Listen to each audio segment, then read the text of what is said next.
speaking of working and workplaces, there are, a lot of different models of how people work, and the evolution of the workplace, it can kind of trending in a certain direction, and the internet has sped it up. The pandemic has sped it up even more. And my next guest is here to talk about it, and she is Leni Rivera, and the International Workplace Group just released their annual Global Workplace Survey, found some interesting things, especially about remote work. I welcome to the program Leni Rivera. Good morning. Hi, Diane. Good morning, and happy Friday Eve to you too. I know it. You gotta work with it. So, remote work is a new thing for a lot of people. I know my son has has a job that he has worked remotely a couple of days a week since before the pandemic, right?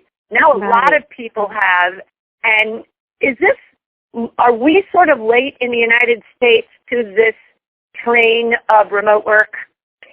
That's a good question, and the answer is not really. Remote work's been around in the last 3 decades. It's just, people didn't talk about it as much. It's like the big buzzword now because we're coming out of fully remote back into what are we going to do? Are we going to do remote or are we going to do fully back? So the big buzzword now when you talk about workplace is remote work, work from home, hybrid models, as you were saying, the different kinds of models that companies are thinking about when they think about reentry. But the remote work concept is not new. In fact, you were referring to the Global Workplace Group survey report that came out in 2019. So this is 1 year before the pandemic. Show that 70% of workers globally around the world work from home at least 1 day a week, and more than 50%, 53%, I believe, worked remotely more than half the week. So it's not a new concept. What was different is that companies perceived it differently. In the past, they saw the working from home as a separate entity from working in the office. So all their focus was working in the office, all their resources went into working in the office and helping employees be productive in the office. And they kind of forgot when people work remote was kind of like an other entity, separate. And now as we're coming back into the office, things are changing. That is really going to be changing. And of course, you've written the book, Workplace Experience. Yeah. And I'm wondering, I know I'm in radio, so I have come in and I deal with a lot of the technology here too. So I've been coming in every day from the outset of everything that happened a year ago. And, I don't have to worry about dressing up. It's the beauty of radio. So, jeans and T-shirts have been my wardrobe for a long time. But, a lot of people that used to go into the office and they would get all dressed up and they would commute in and they would do all these things. And now they got a taste of, I can wear what I want. I can get up an hour later because I'm not commuting and all of that. Are employers having a hard time getting people back? Yes and no. I think the companies that are doing it right are the ones that are listening to the employees and staying focused on being employee-centric so that they can create a work environment that accommodates that. And the thing is, Diane, what happened during the pandemic is people were living your life. They were understanding now all of a sudden they can work in their pajamas, they can work in jeans. But more than that, the thing that happened during the pandemic, and I like to call it the silver lining only because it's really hard to find silver linings during the pandemic or when you talk about the pandemic. But really the biggest sort of silver lining that the shutdown and the pandemic had given us is it gave us all time to pause. It forced us to rethink our priorities. We were present for the first time for family milestones. We discovered new interests. There's the TikTok dancing, there's baking, new talents that we discovered. We understood now what it meant to be better caretakers for our parents, for our children. And working from home allowed us to actually have and understand a work-life balance. that we didn't before.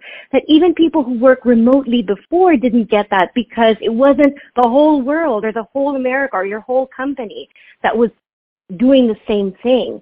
Now you are forced. We're all forced to understand what that is. And as we come out of the pandemic, the reason why it's so difficult for companies to figure out how to change is because we as people have changed. We as people have evolved because we understand these new priorities, and we can't unknow what we've learned. We can't unknow what it is to be better caretakers, to have a shift in our priorities and work-life balance. So moving forward, as we're going back into the workplace, these terms are being thrown out. Oh, we're going to go back to a hybrid model. We're going to do hybrid. We're going to do remote work. But really, that's a backwards model because hybrid is something that existed before. And when you say hybrid, you think about office or home as two separate entities. And because we have existed in an environment now where work and home and all these and our interests have now blended into one, we are now whole people. The workplace is going to shift. It is shifting instead of from what it was into a hybrid model. It's shifting into what's now a workplace experience ecosystem, where it's now fluid and people can work seamlessly from home, in the office, in a moving vehicle, in a business hotel room for those who are business travelers. And the difference is that their companies will have an equal investment in all these locations because they understand now that employees work from all of these locations and they need to be equally productive and engaged in all of these locations. And that's the question I wonder about, and I compare it to, for instance, you had schools, right? And, you had some school districts that, where we are, a lot of them went in person every day. Some were hybrid, right, where they go in one day and then the other day they were virtual and then they would go in. And I know a lot of kids. Some kids absolutely loved the hybrid option. They were, type A personalities. It's like, okay, this is my day, I do this. And they could get all the work done and they could get it done more quickly. It was, they preferred it because they set their own pace and they were very self-motivated. However, what they were discovering was that there were a lot of kids that they'd show up on the in-person day and they'd done nothing on the virtual day. They'd done nothing. They didn't have, and these are ones where the assignment was posted, not necessarily. There's some that made you actually have to be live Google Classroomed in, but there are others that were like, okay, here's the work you got to do for today. Well, they found out that there were kids that, hey, you know what? I'm not in here. I'm not doing that work. And it was, I think it's got a lot to do, too, with the manageability of people, because there's some people that would love to work from home that don't have the self-discipline to really do it, be very productive there, and then there are other people that, they're fine with that. No, you're absolutely right. You're absolutely right. And I think this whole shift is a paradigm shift for all of us.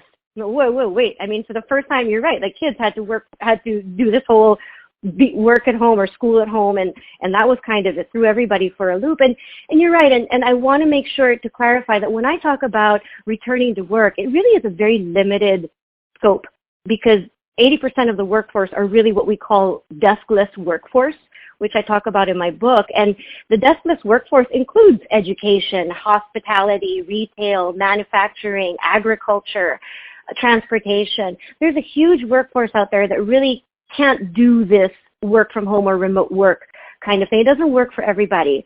But there are elements and there are certain parts. Like let's take retail, for example. I come in, and I'm on the floor and I sell. There's always a back-end office. Either where you have your shared services with HR and IT and all that, you have those offices. Those are really the people that I'm referring to when I talk about remote work, because you can't really do remote work if you're on the floor, or if you're a teacher and, teaching is better and easier for your students to absorb in the classroom. So there are certain things that it does refer to and does not refer to, but what I do advise my clients is, and these are companies and across all industries, is if you're going to adapt some kind of hybrid, some kind of work from home, work, or, be at home, be here, be wherever, what's important to know is what do your employees do when they're at home versus what do they do when they're in the office? And then create an environment in the office that adjusts to that. Let me give you examples. Normally with, there's one of two sentiments that folks have when they talk about what are they going to do when they're in the office versus, this whole hybrid concerns. It's one of two sentiments. One is, I want to go back because I can focus more. It's easier for me to focus. There's less distractions, better Wi-Fi. These will probably be the people that, like you were saying, I can't focus when I'm at home. There's too many things going on. I can't, I'm not self-motivating. I need to be in an office. If these are the people that you have in your work environment, then you've got to make sure to set your office up that is conducive for that. Quiet areas, in focus places that people can focus, quiet, phone rooms, for example. But then you have a lot of people also who are on the other side of the spectrum who want to get back because they want to be with people. They want to interact. They want to collaborate. Yes. You're right. And there's a lot of that too. And if that is where your focus is, then you've got to create an environment that is conducive for that. Collaboration areas, collaboration spaces. Make sure your conference rooms don't run out. And engage places where they have food. I don't know. I don't know how it is in a studio, Diane, but I don't know if you have water coolers. Back in the day when I was working, the place where people really got together to communicate was always at the water cooler. But the water cooler, thank God, has evolved, but the behavior has not. So anywhere where there's food or your coffee machine or snacks or beverages in your work environment, throw tables and chairs there. And you're going to find that people will naturally gravitate to those areas to meet and collaborate and talk and interact. Yeah, it's an interesting world. And then there's the world of the millennials. So I got 3 kids. They're spaced out. 2 of them are millennials, for sure. For sure. Not in every way, but in some ways they're clearly millennials. And then the youngest is a Z. And the Z is actually, as a tail-end boomer, so I'm sort of on the cusp of boomer and X.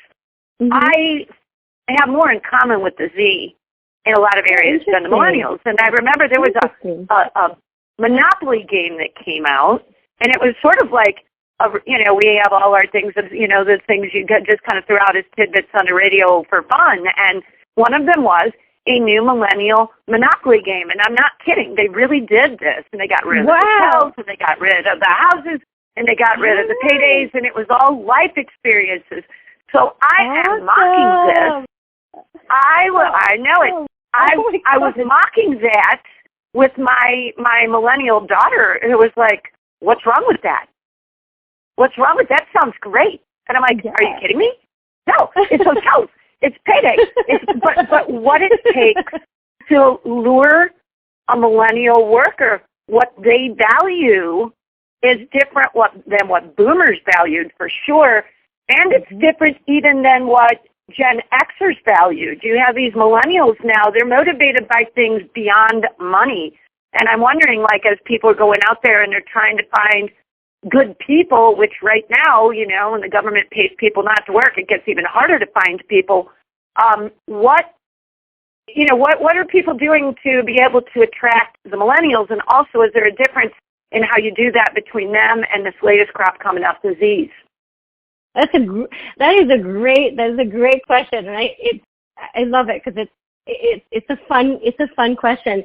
The people who are having the hardest time with this whole creating of a new workplace are the people in the Gen X and Boomers. I'm a Gen Xer as well. We kind of bridge those generations. But the Boomers and the Gen Xers are the ones who are having the most hardest time with this transition because we came into work clocking in, clocking out. We were time-based. Our work was time-based. There was this perception that proximity to our bosses and the VPs and all that is directly related to the value of our work or the importance and significance of our jobs, which is it is existing. But if you think about it, as we work up the generations, these Gen Xers and baby boomers, they're the ones on top. They're the ones calling the shots right now. So while it's difficult for them to transform, they are the ones at top. So the transformation is happening slower. When we talked about before the pandemic and all of this remote work, these were all the millennials. The millennials, the Gen Zers, they're the ones who are pushing for remote work because exactly what you said. There is this experience-based world that they live in, and they have everything at their fingertips because they see life through the lens of technology. So that's understandable, and that's not going to go away as the generations continue to be more in this world of the World Wide Web, where everything is so easily accessible to them, and the world is smaller. They're really going to be more and more on this experience-based lifestyle.